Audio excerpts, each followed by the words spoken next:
ceremony.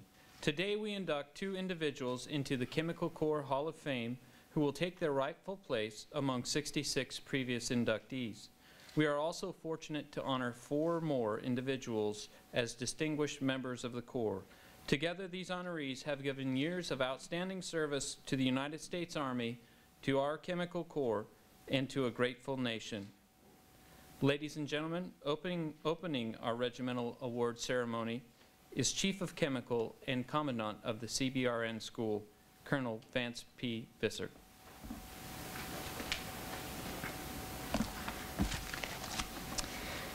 Distinguished guests, ladies and gentlemen, good afternoon, and thank you for joining us here in this special ceremony as we gather this week to celebrate the 94th anniversary of our regiment's service to the nation.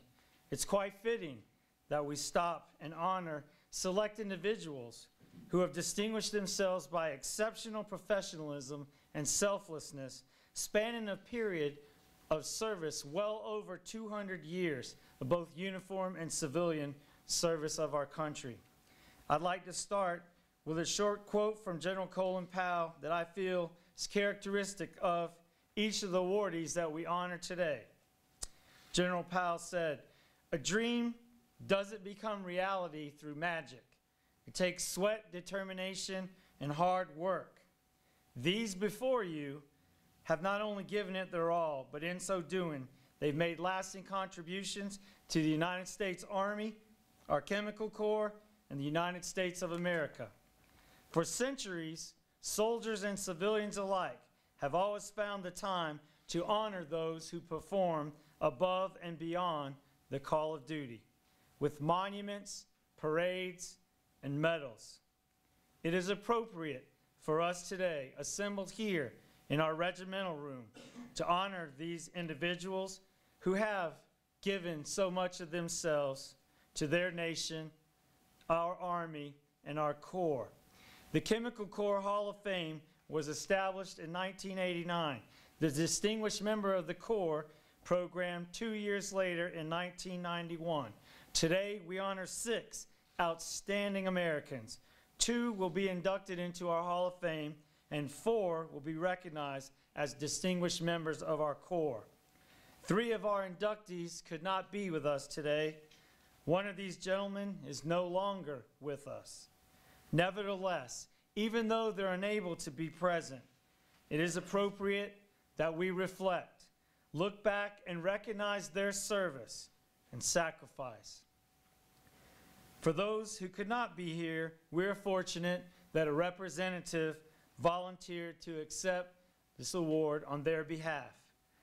The men we will recognize today join a select group of great patriots and heroes associated with the United States Army and the Chemical Corps. It's my great privilege and honor to now add their proud names to this esteemed list.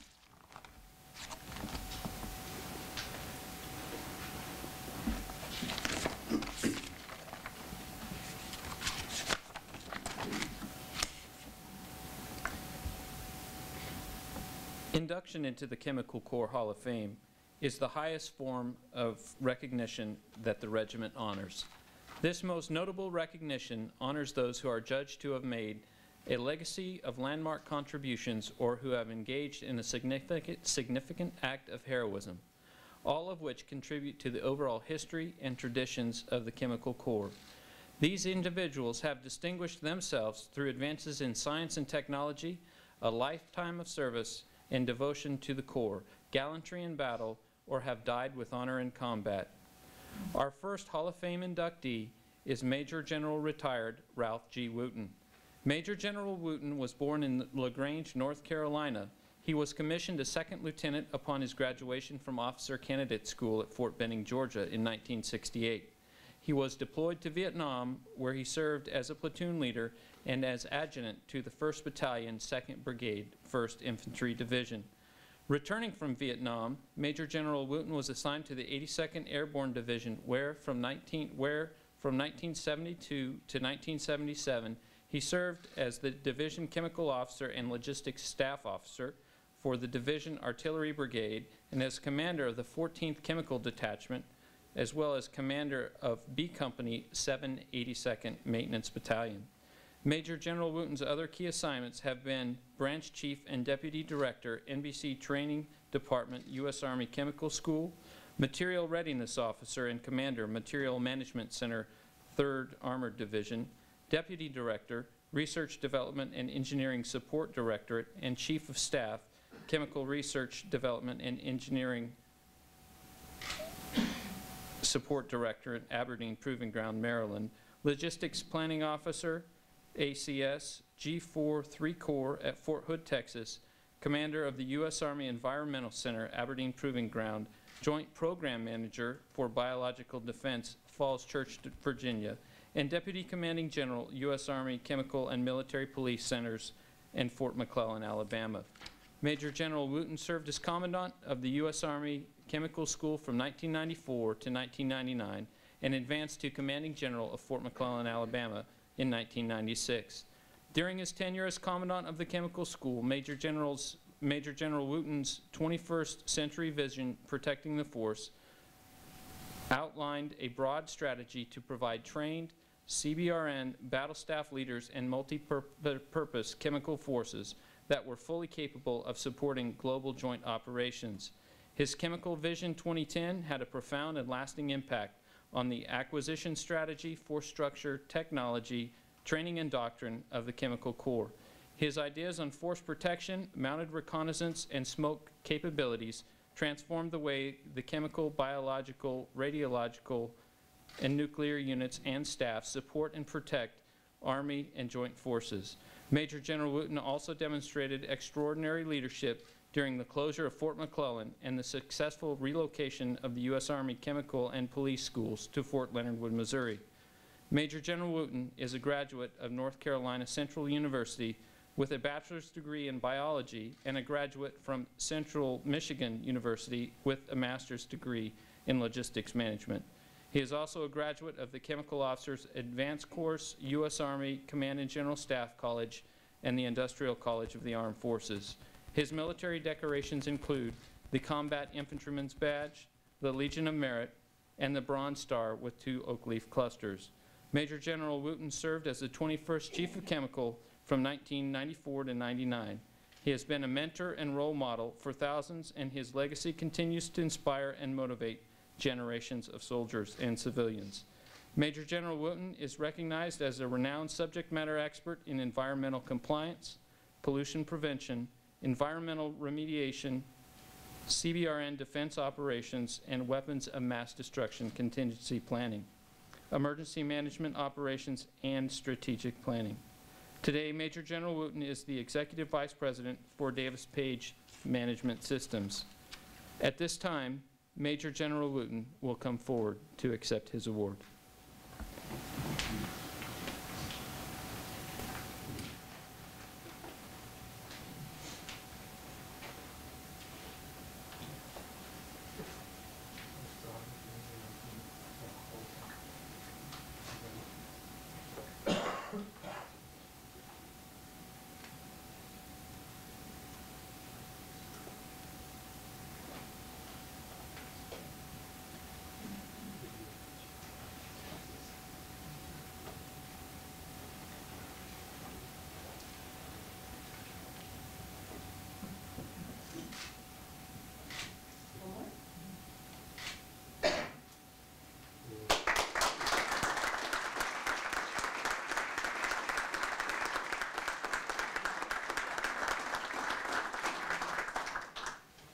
Thank you.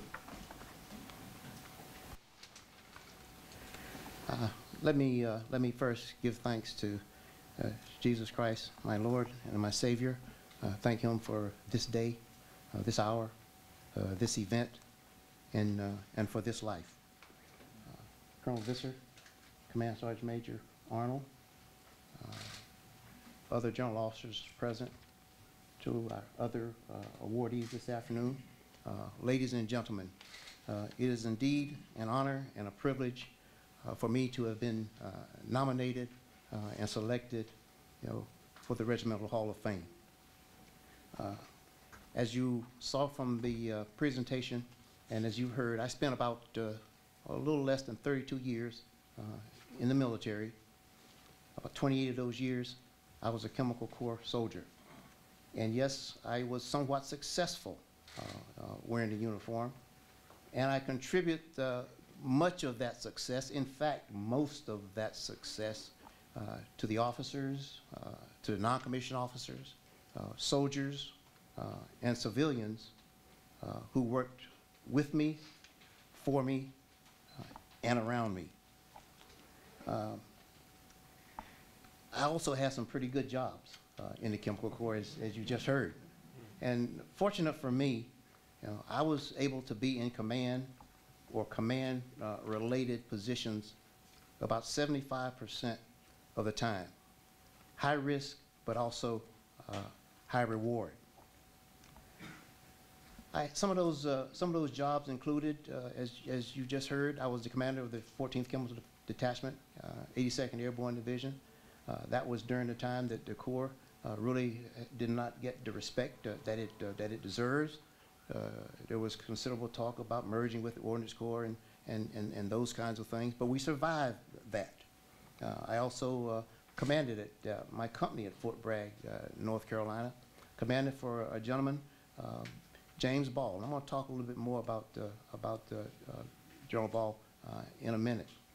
But I was a young Chemical Corps officer, and I went down to his office and said, "Sir, let me just tell you, point blank, I want to command a company in your battalion." And he looked at me and laughed and said, "Get out." But I was persistent. And so I kept going back, and he finally said, "Okay, Wooten, I'm going to let you work in my material management shop for a while," working for a gentleman named Sikowski. Really, really tough gentleman. And he said, "If you're able to survive down there, then I'll consider giving you a company in my battalion." Well, I did okay, and he gave me a company in the battalion. I did my battalion level command at Fort Hood, Texas, the 2nd Chemical Battalion, Red Dragons, who are arguably the Cadillac of the chemical battalions. And I'm going to leave it. I'm going to leave it right there. I'm going to leave it right there. But anyway, that was at a time. That was at a time when we actually was the first unit to conduct operational tests of the mechanized smoke generator, and we did that. And I trained my guys and my gals, for deployment to the desert. Well, they only leave you in command for 2 years, and they decided I needed to go to school, so they sent me off to ICAF, and what's his name, came in and took over my battalion. Darrell Kilgore came in, took over my battalion, and took my battalion to the desert. I did my colonel level command, as you heard, at the Army Environmental Center. I was the first commander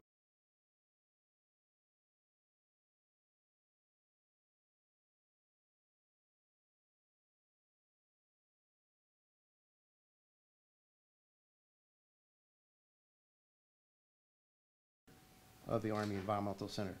And I see some eyebrows being raised back there. Let me clarify that. When I took over command of the organization, it was called USATHEMA, United States Toxic and Hazardous Materials Agency, akin to the old Kim Demille days. Well, it happened to be during a time when the Army was really trying to refocus, trying to convince the politicians of the world as well as the public that the Army was really true stewards of the environment. You remember the old red-cockaded woodpecker, the black-capped vireo, those kinds of things. So we went up to West Point, and I'm taking much longer than I'm supposed to take. I understand that, but this only happens once. and so we went up to West Point, Thayer Hall. We crafted the Army's vision, environmental vision for the future. You may have seen the house with the pillars of restoration and those kind of things. And so I came back, and Dr. Ken Juris, who I wish could be here today, was my deputy. And I said, "Ken," I says, "USATHEMA is not going to cut it. It's not in keeping with the Army's vision. We're going to change the name of this organization to United States Army Toxic and Hazardous Materials Agency. To United States Army Environmental Center." He said, "Sir," says, "you're going to have some trouble. There's some graybeards out here not going to like that." I said, "Noted." And I floated the paper to the vice, and we changed the name to the Army Environmental Center. And of course, it's now the U.S. Army Environmental Command. And then, of course, I I was tapped on the shoulder. We had come out of the desert the first time, and we were told that we needed to develop a biological detection and identification system. And so they gave me a little bit of money, clean sheet of paper, says, Wooten, I want you to go to Washington, and I want you to develop that system for the Army. And oh, by the way, I want you to fast track that. And we did. Hired some bright people. Long story short, we fielded the biological detection identification system in record time. It worked. We tested it, and that was a good thing for the Army. And then they sent me off to Fort McClellan, Alabama, where I was the commandant and the chief of chemical. And I got to tell you, ladies and gentlemen, that chief of chemical hat, that's the best job I had in the Army. And Colonel Visser and some of the past commandants and chief of chemical will verify that. I mean, there's nothing, and as part of our responsibilities, we had to go all over the world where we had Chemical Corps soldiers, and we had to visit those soldiers. And there's nothing like walking into an auditorium, a dining facility, a large conference room, out in the box.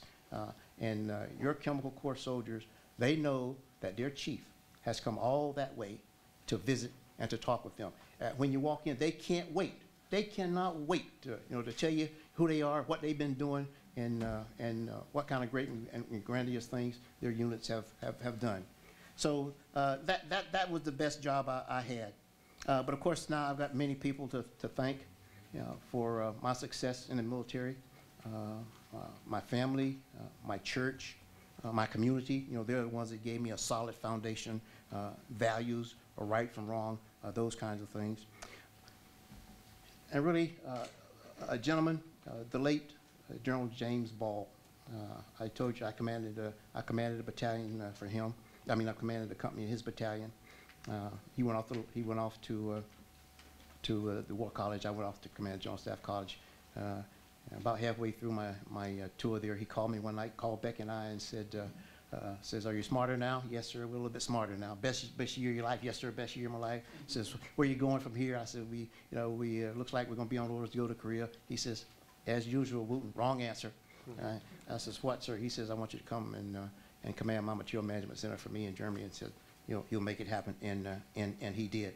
The late Pete Hidalgo, General Hidalgo, took a chance with me. I was his chief.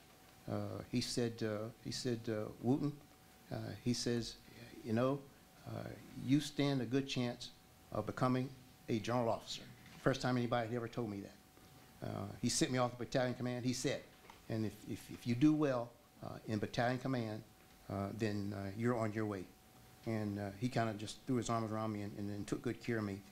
General Jim Clue, who was not only a mentor to me, but General Clue was also a sponsor. And if you don't know the difference between mentorship and sponsorship, you need to learn that, young officers, and there's a great difference. He took care of me. And not only was he a sponsor and a mentor, but he was also a good friend of mine. I got to thank this lady here that's wearing this boot. She's been with me for 43 years. All right.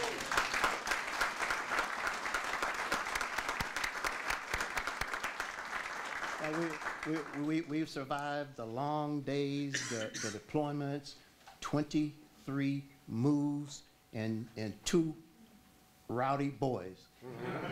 And she's still my inspiration. She's my confidant, and she's my guiding light. And honey, I love you. And I know my time's up. And the last thing I'd like to say is I pledge to you all sitting here and to Dragon soldiers around the world that I'll continue to do whatever I can, as long as I'm here, to continue the tradition, the legacy, and the overall success of the Chemical Corps Regiment and the United States Army Chemical Corps. Thank you all for coming out this afternoon. This is a special day for me and Becky, and thank you all for sharing it with us. God bless you.